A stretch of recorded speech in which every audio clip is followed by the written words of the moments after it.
Okey, untuk video ni kita akan explain tentang chapter kita yang pertama sekali dalam kita punya kursus. So, chapter kita yang pertama tajuknya adalah function. So, dalam ni kita terbahagi kepada 5 subtopik, iaitu yang pertama relation and function, kedua algebra function and graph, kemudian ada exponent and logarithm function, kemudian ada trigonometry, hyperbolic function and its inverse, dan juga operation of function. Okey, dalam ni kita akan skip satu sub, iaitu hyperbolic function and its inverse. Okey, nanti kita tak masukkan dalam kita punya pembelajaran lah. Okey, so kita lihat kat sini function. Function ni bahasa Melayunya adalah fungsi. Okey, adalah fungsi.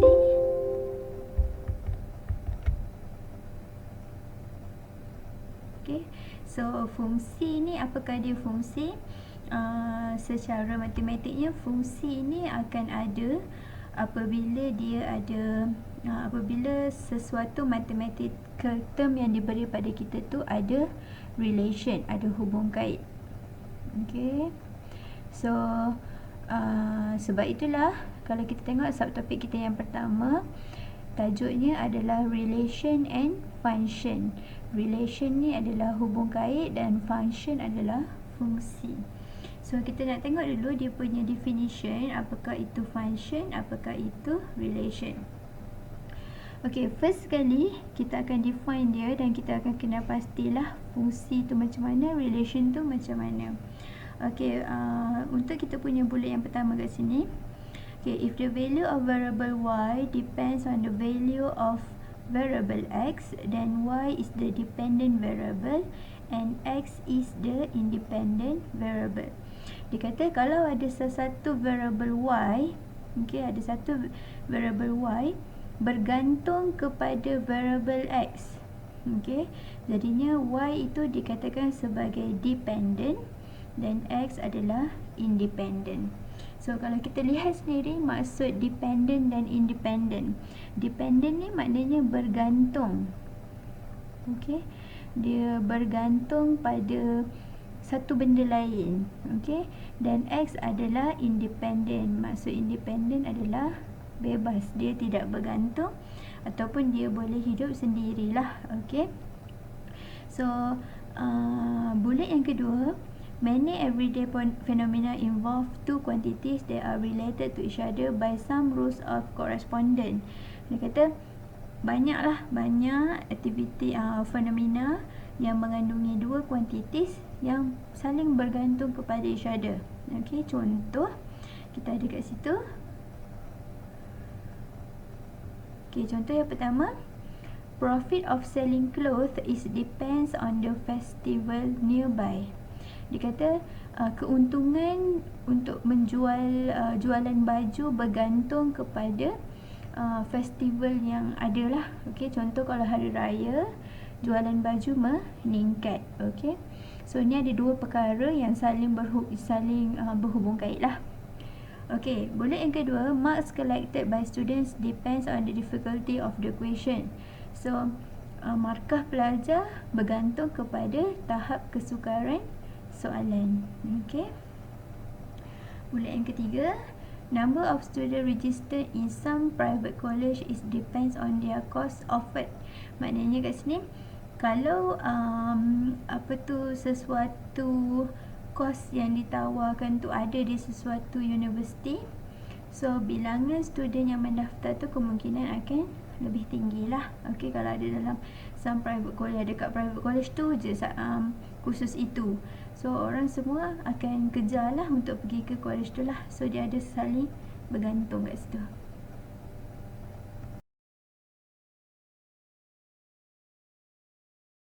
Seterusnya, the mathematical term for such rule of correspondence is a relation. Dia kata apa-apa sahaja yang ada rules, yang ada depends ini, dia adalah dinamakan sebagai relation. Okey, dia ada yang depend kepada itu adalah relation. So kalau kita tengok contoh yang pertama tadi, the profit of selling clothes is depends on the festival nearby. So dekat dalam sentence ni, sebenarnya profit of selling clothes ini adalah sebenarnya variable-nya Y. Dia bergantung kepada festival yang berdekatan. So ini adalah X. Okey. Festival ni tak ada bergantung kepada apa-apalah. Okey. Tapi profit jualan baju tu bergantung. Kalau ada festival dia untung lebih, kalau tak ada festival dia mungkin rugi. Okey, untuk bullet yang kedua ni, marks collected by students. Okey, marks ni adalah Y. Depends, bergantung kepada difficulties. Kalau soalannya difficult, markah mungkin lebih rendah lah. Okey, dan sebaliknya. Okey, dan contoh yang ketiga, number of student registered ni adalah Y, bergantung kepada kos yang ditawarkan.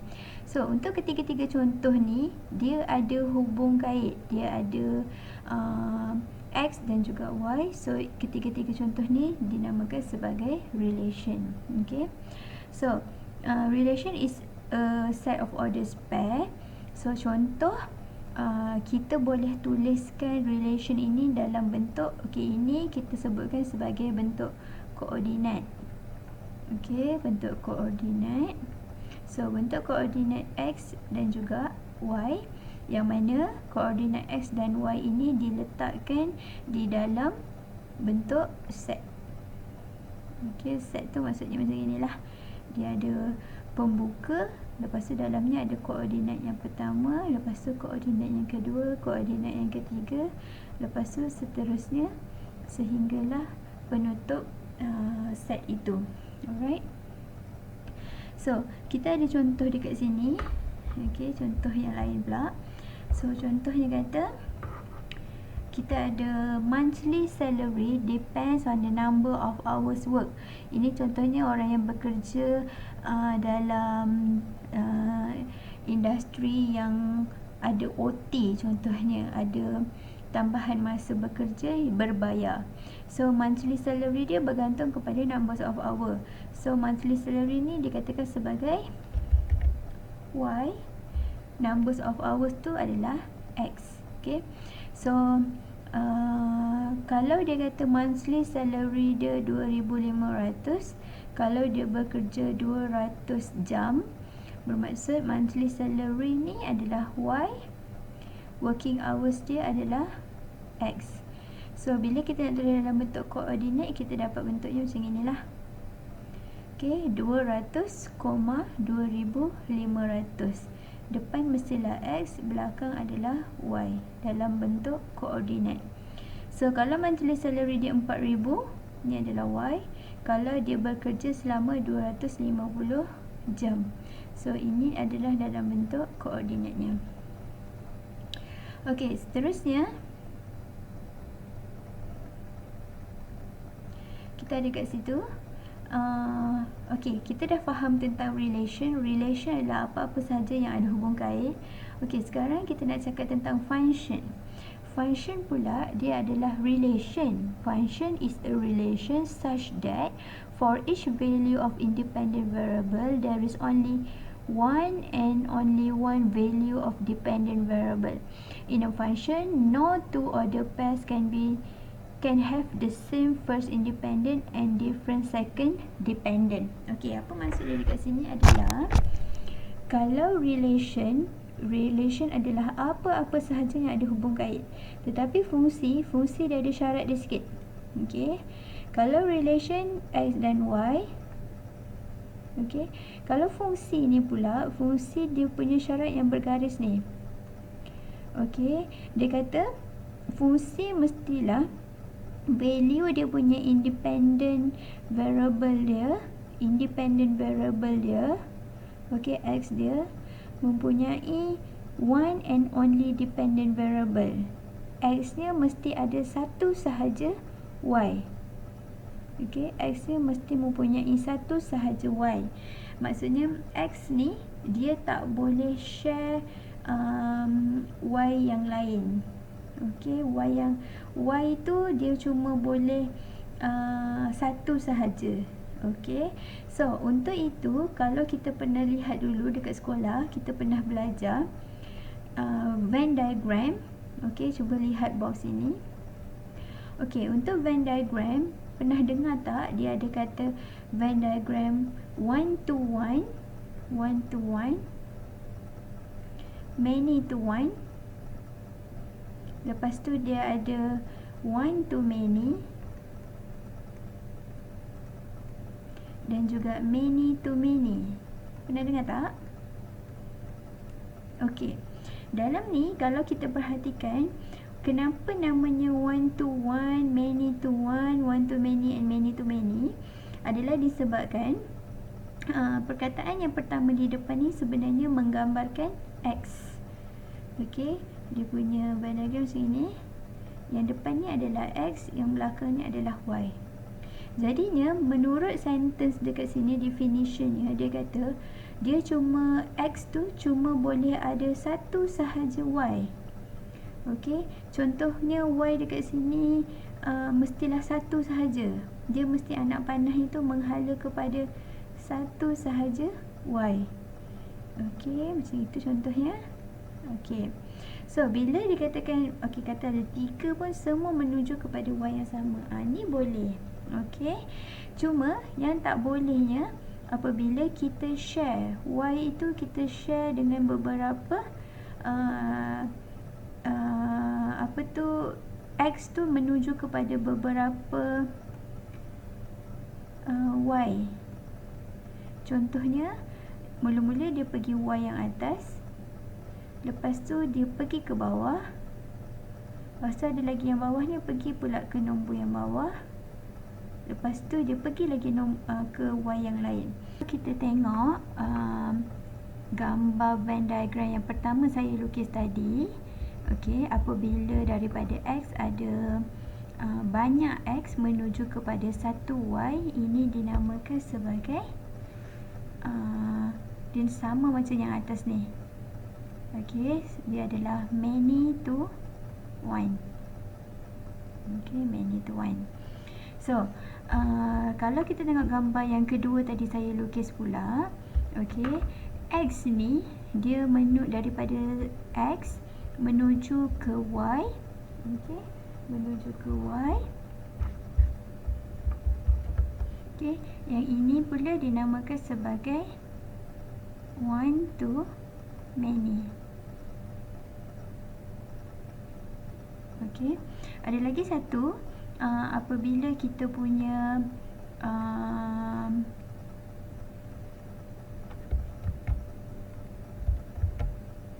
okey, lagi satu yang belum ada dekat sini adalah many to many. Many to many tu Venn diagram ni senang je. Contohnya dekat sini, ini X, ini Y. Apabila many to many ni berlaku apabila Venn diagramnya tu ada yang daripada sini menuju ke Y, lepas tu ada pula yang dekat sini menuju ke tempat yang sama. Maknanya dekat sini, kalau awak perhatikan betul-betul dalam satu gambar ni ada anak panah yang menumpu ke satu tempat dan ada anak panah yang mencapah daripada satu pergi ke banyak tempat. So, ini dinamakan sebagai many to many. Okey, berdasarkan definition tadi, dia kata fungsi hanya boleh berlaku apabila dia punya Y-nya ada 1 sahaja. Maknanya sekarang yang mana yang boleh jadi fungsi adalah yang belakangnya 1. So, yang pertama ini 1 to 1 ni adalah fungsi, dan yang lagi satu adalah many to 1. Okey, yang belakangnya 1 to many ataupun many to many dia bukan fungsi sebab Y-nya tu bukan satu tapi ada sharing. Okey, dia punya Y tu.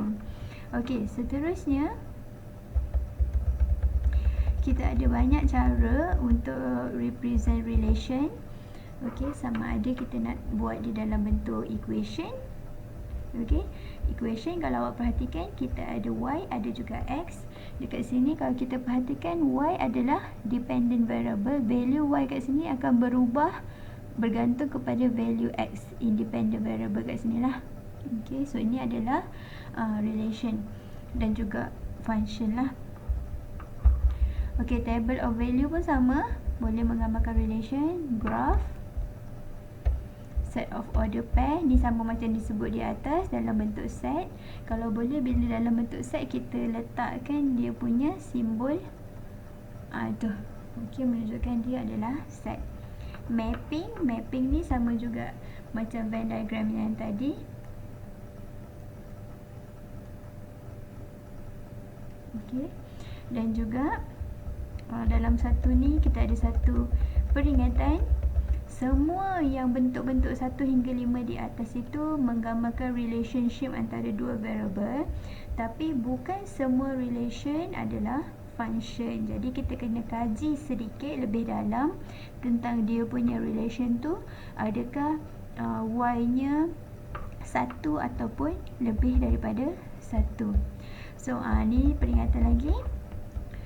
Okay, one to one, many to one, many to many, one to many and many to many, semua ni adalah relation. Semua ni adalah relation.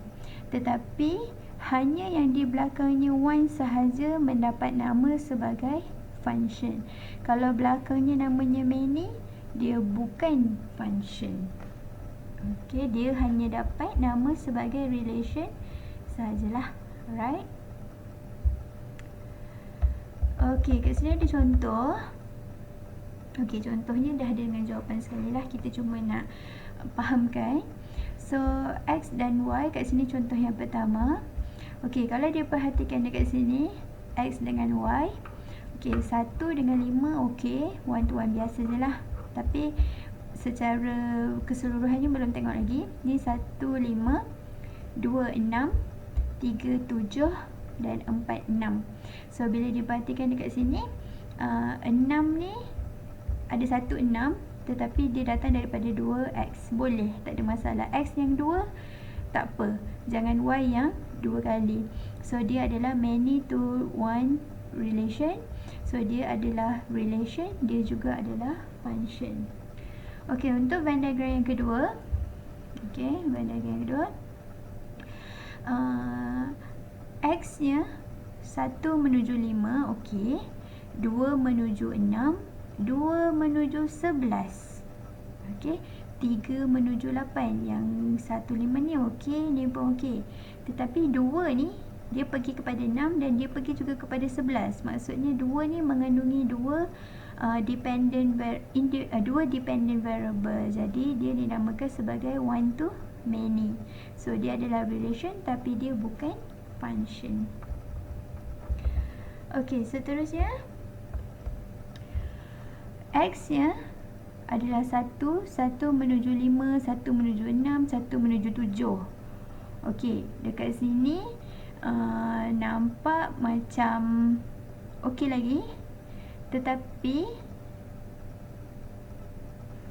tak okey, minta maaf. 1 menuju 5, 1 menuju 6, 1 menuju 7. Maksudnya 1 ni dia ada banyak y. Tak boleh. Okey. 1 menuju 5, 6, 7 ni menunjukkan dah jadi one to many. Tapi lepas tu ada pula 2 pun menuju 6 juga. Maknanya sekarang kalau awak lihat bentuknya ada yang mencapah dan ada yang menumpu. So ini adalah many to many. Dia bukanlah function tetapi dia adalah relation. Okey, untuk yang Venn diagram yang terakhir kat sini, 1 menuju 5 dan 2 menuju 6. Okey, so dia adalah relation dan juga function. Alright, seterusnya kita ada domain, range dan codomain. So domain adalah all values that go into the which is input the function. Senang saya tulis kat sini macam point dia, keluarkan arrow, yang keluarkan arrow domain adalah yang keluarkan arrow. Range adalah the set of all actual output values of the function. So ni adalah yang output dia, yang terima arrow. Okey.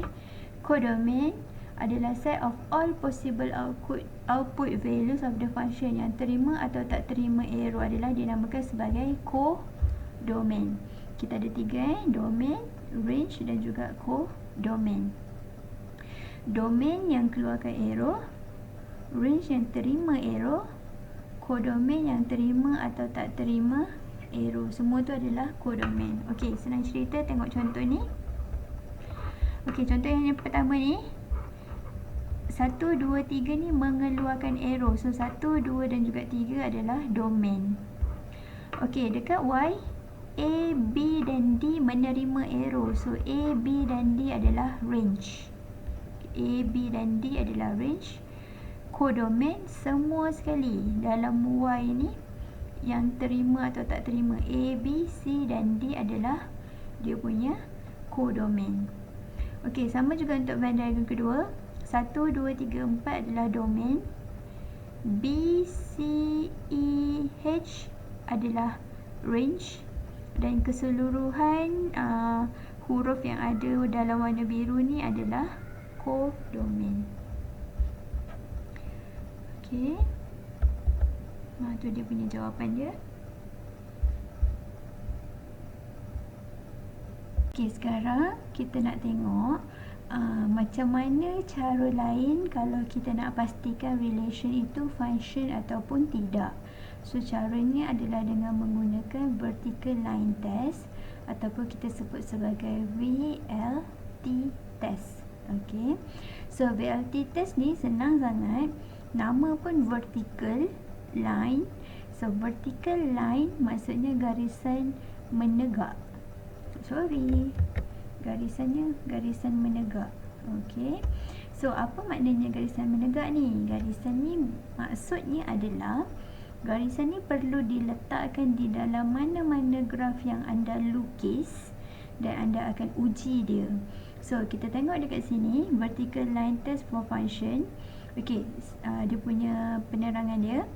If a vertical line intersect a graph once and only for each element of the domain X axis, then the graph is a function. Dia kata garisan yang vertikal ni awak letakkan dalam awak punya graf. Lepas tu dia garisan ini dia bersilang satu kali pada graf yang anda lukis pada paksi X. Okey, graf itu disebut sebagai graf yang mempunyai fungsi lah. Okey. So contohnya macam kita ada gambar rajah yang pertama. Gambar asalnya dia punya graf yang asal adalah garisan yang melengkung ni. So kita nak check adakah garisan melengkung ini fungsi ataupun relation sahaja. So kita akan letakkan satu garisan vertikal yang merah ni, vertical line, di mana-mana sahaja. Tak semestinya dekat sini je. Awak boleh letak kat tepi sini, kat tepi sini, tapi satu kali sahajalah. Pilih mana-mana dan gunakan satu line tu. So line merah ini hanya bersilang satu kali sahaja dengan garisan yang melengkung tu. Maknanya dia telah menyentuh once, sekali saja, once and only. Okey. Maknanya kat sini bila dia menyentuh sekali, kita akan dapat confirmkan bahawa dia punya sifat untuk fungsi ini adalah 2, 1. Depan ni sama ada many ataupun 1 tak kisahlah, tapi yang penting dia cecah sekali, dia adalah 2, 1. So bila dia cecah sekali maknanya garisan yang melengkung ini adalah function. Okey, kemudian kalau kita tengok gambar rajah yang di bawah. Okey, kita ada garisan bulatan. Okey, bulatan ini adalah graf ellipse, kalau tak silap saya namanya graf ellipse. So untuk graf ellipse ni pun sama, kita nak check adakah dia ini fungsi ataupun tidak. Buat satu garisan vertikal di mana-mana yang mencecah garisan ellipse ni. Jangan pula awak buat kat tepi ni, confirm lah tak kena. Buat betul-betul dekat dalam, mana-mana di dalam. Dan dapat diperhatikan di sini, garisan vertikal kita ni bersilang 2 kali, satu kat atas, satu kat bawah. So bila dia bersilang 2 kali, dia bukan one lah, maknanya dia adalah too many. So bila too many, dia dah tak jadi function. Okay, so senang je contohnya kat situ. Okay, sekarang kita nak tengok the way of return domain and range. Macam mana cara nak tulis domain dan juga range dalam bahasa matematiknya. Okay, untuk domain ini kalau kita lihat sebelum ini, domain kita ketahui sebagai contoh kalau kita ada Venn diagram X dan Y. Okay, sini adalah X, sini adalah Y. Domain adalah apa-apa sahaja value yang berada di dalam X ni lah yang mengeluarkan dia punya anak panah menuju ke Y. Okay, so apa-apa value di sini dikatakan sebagai domain, dan range kalau mudahnya kita katakan yang berada di dalam Y yang menerima anak panah daripada X. Okay, so tapi ini daripada Venn diagram. Selalunya kita akan lihat domain dan range selain daripada Venn diagram, kita juga akan melihat domain melalui graph. Okay, so kalau kita lihat di sini,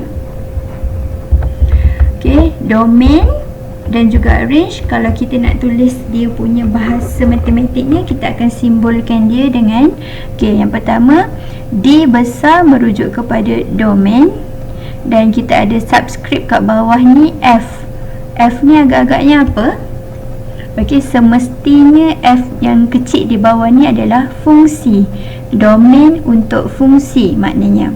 Okey, untuk range pula, cara nak tulisnya adalah R besar. R besar ni merujuk kepada range, R permulaan ni R, dan juga dia juga gunakan F kecil dia punya subscript. So kita ada DF dan juga RF. DF adalah domain, RF adalah range untuk function. Okey, kemudian selepas kita dah tulis DF dan RF, apa yang perlu kita tulis adalah semestinya ada sama dengan lah DF dan RF, kemudian ada sama dengan, kemudian kita ada curly bracket. Okey, kita ada curly bracket. Curly bracket macam tu ni bukan curly bracket. Curly bracket mesti ada bengkok-bengkok macam ini. Okey, kemudian kita ada simbol macam ini, simbol menegak macam ini. Kalau statistik kita sebut given that. Okey, boleh juga kalau kita nak bahasakan dia sebagai given that. So kita ada DF ataupun RF sama dengan, ada curly bracket dan kita ada garisan given that di dalamnya. Okey, kemudian kita akan tulis X, lepas tu ada bentuk E macam ini, lepas tu ada R. Okey, apa benda ni? Bentuk yang E macam ini ni. Okey, ini. Okey, dia macam huruf E tapi jangan sebut dia E. Ini maksudnya adalah element of. Okey, element of. Alright. So lepas tu ada simbol huruf R. R ni macam range tapi dia punya R tu dia berdouble-double garisannya. So kita boleh tuliskan dia macam ni, satu je boleh. R ini adalah real number. Okay, so dia kata tuliskan X element of real number ataupun Y element of real number after given that. So maknanya selepas kita buat curly bracket dan kita buat garisan given that di tengah, kita akan buatlah kalau domain.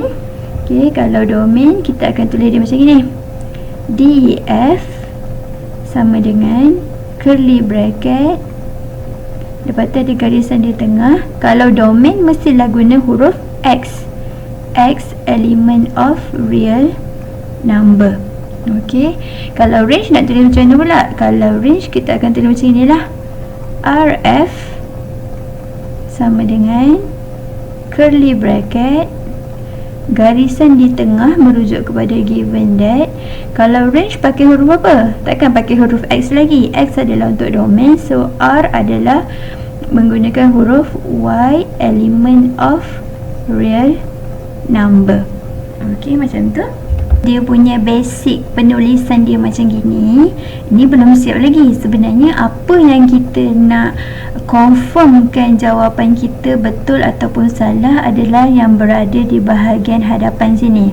Apa yang anda perlu isi di bahagian hadapan apabila anda dah buat curly bracket pembuka tu. Okey, so kat sini apa nak tulis, dekat sini apa nak tulis. Alright, so bila kita dah pandai tulis RF yang basic ni tadi ni, secara tak langsung sebenarnya kita dah dapat dia punya rangka jawapan lah. Ni rangka jawapan, tinggal lagi yang warna merah tu apa. Okey, so kita tengok dekat nota kita belah bawah ni. Okey, kita ada terangkan beberapa contoh jawab. Ni skema jawapan lah. Okey, yang perlu digunakan bila kita punya jawapan tu akan dapat jawapan-jawapan yang seperti di bawah ni. Okey, contoh.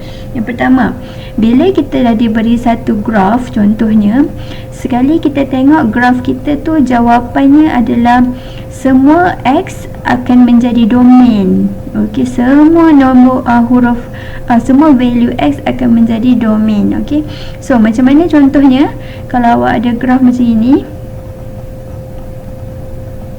Okey, so dalam graf ni katakanlah garisan graf itu, garisan yang ada di dalam graf ini fungsinya fungsi linear menaik. Dia kata fungsinya itu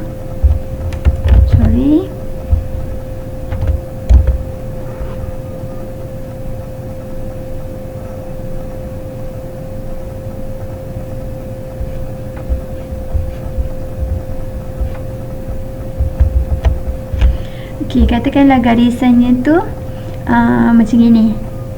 Grafnya menaik sampai bila-bila. Okey, menunjukkan dekat sini semua X kita, garisan ini akan memberi nilai X lah. Katalah kalau awak pergi Y100, Y100 kat sini kan. Kalau ditanya kalau Y100 X berapa? Kalau awak tengok dalam graf, bila grafnya sentiasa menaik macam ni, maksudnya awak akan jumpa nilai X di bawah nanti ni. Okey, dan contohnya kalau ditanya Y sama dengan negatif 100, negatif 100 ada dekat tepi ni. Okey, so dia akan bila tengok ke bawah akan dapat negatif 100 ada kat sini, tengok ke tepi awak akan dapat nilai X. Maknanya kat sini sekarang keadaan awak ni adalah semua real number X adalah dia punya jawapan. Jadi kita perlu tuliskan dekat kita punya dekat petak merah itu X, menunjukkan X adalah menunjukkan semua value X adalah domain. Jadi tak payahlah tulis nombor X tu berapa banyak-banyak tu kan, 1, 2, 3, 4, 5, 6, 7 sampai 100 sampai infinity, tak perlu ditulis. Awak hanya perlu tuliskan X sahaja. Okey. Okey, sama juga untuk range. Range ini adalah apabila semua value Y akan jadi range. Okey. So macam mana nak tahu dia? Kita kena perhatikan kita punya graf lah. Okey, so kalau dekat graf kita tu sama macam case tadi, contohnya dia punya line-nya menegak je macam ini sampai bila-bila. Terbalikkan soalan tadi. Kalau tadi kita tanya kalau Y 100 X berapa? Okey, cuba tanya pada diri awak sendiri, kalau X sama dengan 200, Y ada nilai tak? Okey, dan kalau X awak negatif 1000, Y ada nilai ke tak? Okey, kalau kita try kalau X kita 200, contohnya dekat sini 200, kita naik atas. Okey, kat sini awak pergi ke value ke paksi sini, awak akan tahu nilai Y berapa. Awak akan tahu. Okey, sama juga apabila X negatif 1000. Okey, X negatif 1000 kat mana? Okey, katakanlah kat sini negatif 1000 kat sini. Okey, kita nampak line kita berada di bawah, jadi kita akan turunkan kita punya garisan putus-putus, kita check pertemuan dia di mana dan dapat tak nilai Y? Dapat juga. Bila dia dapat juga ni, okey, maksudnya Y itu wujud. Bila Y itu wujud, maksudnya sekarang awak punya nombor ni dah sangat besar dan sangat kecil. Y sentiasa wujud di mana-mana, maksudnya semua Y adalah dia punya range. Bila semua Y adalah range, awak perlu tuliskan nilai Y di sinilah. Maksudnya semua Y adalah dia punya range. Okey. Itu untuk apabila jawapan kita adalah all real number. Tapi kita ada pelbagai lagi jenis jawapan yang boleh kita tuliskan dalam kita punya box merah di sini. Seperti contohnya constant. Kalau constant, bila kita check graf kita hanya ada satu sahaja domain atau satu sahaja range, kita boleh terus tuliskan nombor itu di dalam kotak merah. Okey. Dan kalau jawapan kita tu adalah all real number greater and equal, jadi kita kena guna simbol lah. Semua real number greater dengan equal. So simbol tengah ni adalah greater and equal berapa. Okay. Kalau less, kita akan panggil simbol less. Kalau in between, pakai simbol in between. Kalau semua nombor kecuali, kita akan pakai simbol beginilah. Okay, X adalah semua real number kecuali X sama dengan C. Contohnya apa C yang kita dapat tu, kita kena tengok dalam kita punya graph. Okay. So kita akan lebih details macam mana nak tulis ni bila kita dah tengok graph. Alright.